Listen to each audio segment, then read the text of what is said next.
Good evening, everyone. First, I would like to introduce my wife, Claire. She's right here.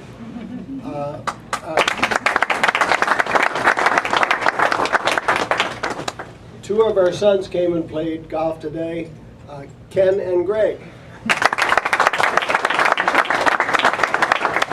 Our daughter Carol is here all the way from France with her husband Stefan and her daughter, our granddaughter.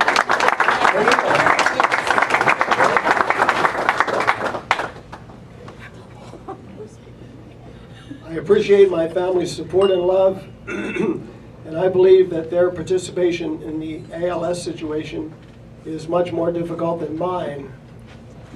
As they watched my muscular deterioration, they willingly made changes in their lives, gave considerable time to my needs, and kept me in their thoughts and prayers constantly. And it's just wonderful to have a family like that. As you know, ALS is not a painful illness, so all I have to do is sit back and be waited on hand and foot.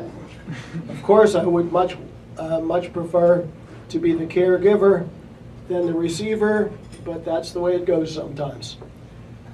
Some background information. Claire and I live in Bluebell, just 15 minutes from here, and I retired from the Wissahickon School District, which is Ambler is part of that. And I'm now teaching instrumental music at St. Alphonsus Elementary School, which is right down the street from here, and at St. Basil Academy in Jenkintown, a girls' private high school. Claire and I are both musicians, and we have performed as a duo called The Two of Us for many years in the Philadelphia and New Jersey area. So we brought our instruments tonight if you want us to play.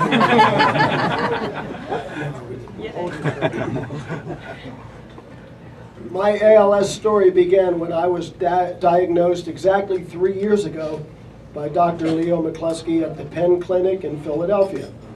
I had symptoms of leg weakness about 1 year prior to my diagnosis, and I developed a dropped foot later that year. During that first year after diagnosis, I experienced considerable progress of the disease, and I soon needed to walk with a walker and make use of a companion wheelchair, both of which were provided by the ALS Association. I gave up driving as my right leg became too weak to operate the brake and accelerator pedals, thereby giving Claire the added duty of becoming my chauffeur. Due to the weakness in my legs and my uncertainty about the future, I cut back on my teaching schedule for the new school year. At the beginning of my second year with ALS, after being evaluated by Dr. McCluskey and the Bryn Mawr Rehab Center staff, and with much support of the ALS Association, we began the process of applying for a power chair, referred to by Claire as the electric chair. In addition, the association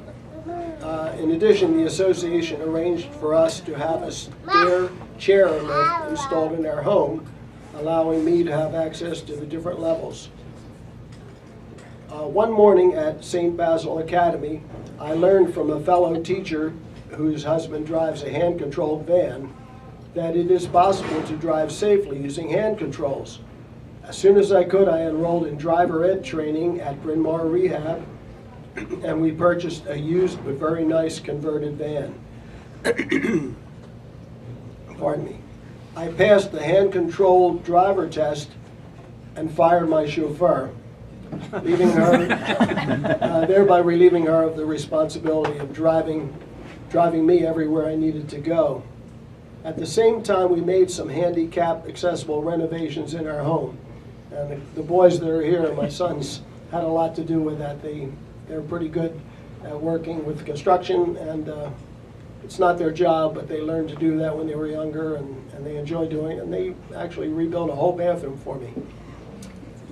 This points out the fact that ALS families must make significant expenditures to take care of special needs beyond those which can be defrayed by the ALS Association or Medicare. Fortunately, there was very little progress of the ALS during that second year, as my new program of diet, exercise, rest, and healthy living seem to be getting me into a state of very good health, which we hope will permit my body someday to heal itself of my ailments in its own time. Likewise, in my third year, my health continued to improve, and the ALS progressed very slowly, with the only signs of progress being some weakness in my right arm and lower numbers in my breathalyzer test. That's another Clarism.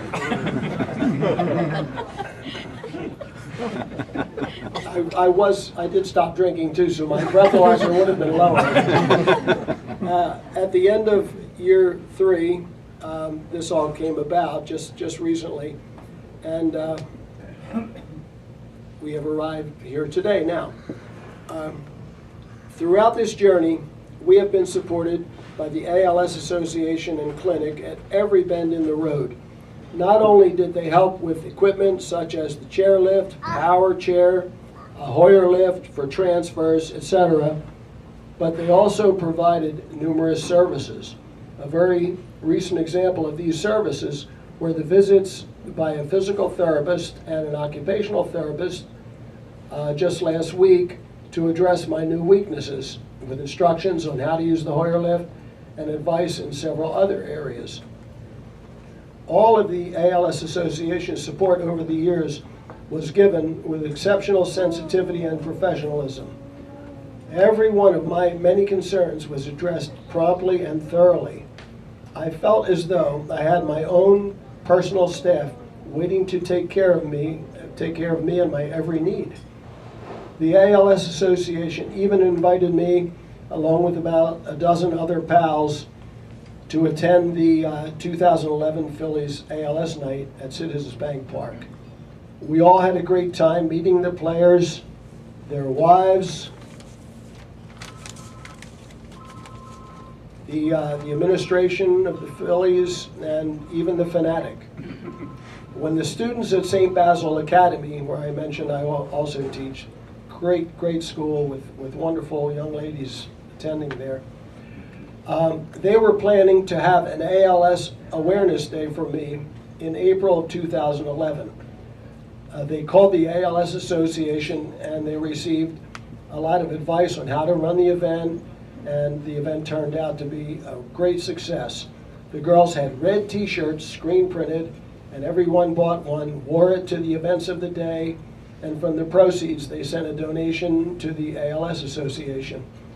So that was a really nice day. They invited my whole family there, all my brothers and sisters, and my mom was still alive at the time. And they played. It rained that day too. They were going to play softball games outside, but they played wiffle ball games inside. And my family were lined up in 2 rows right behind the catcher. So that wasn't good planning. We were getting bombarded by the balls that were pitched. But it was really, really a wonderful day. As you know, the ALS Association raises funds to support their efforts through many events like this one today. The Phillies organization is a major part of the fight against ALS, and I thank Greg Gross for heading up today's activities. He was and is an important part of the Phillies family, and I marvel at his contributions to the 1980 World Series Championship campaign and the current team's hitting work and the ALS fundraising and awareness efforts. Thanks for all your work, Greg. Thank you very much. My family members have supported several ALS Association events over the past few years. Their favorite fundraiser was the Drink Beer for Dad night. That was held at the Yards Brewery about a year ago. So you might want a new title.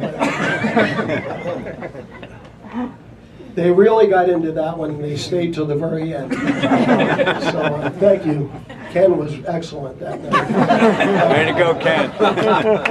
Seriously, please realize that the ALS Association and all of you here tonight are having a tremendous effect on my life and on the lives of many individuals who are going through difficult and uncertain times.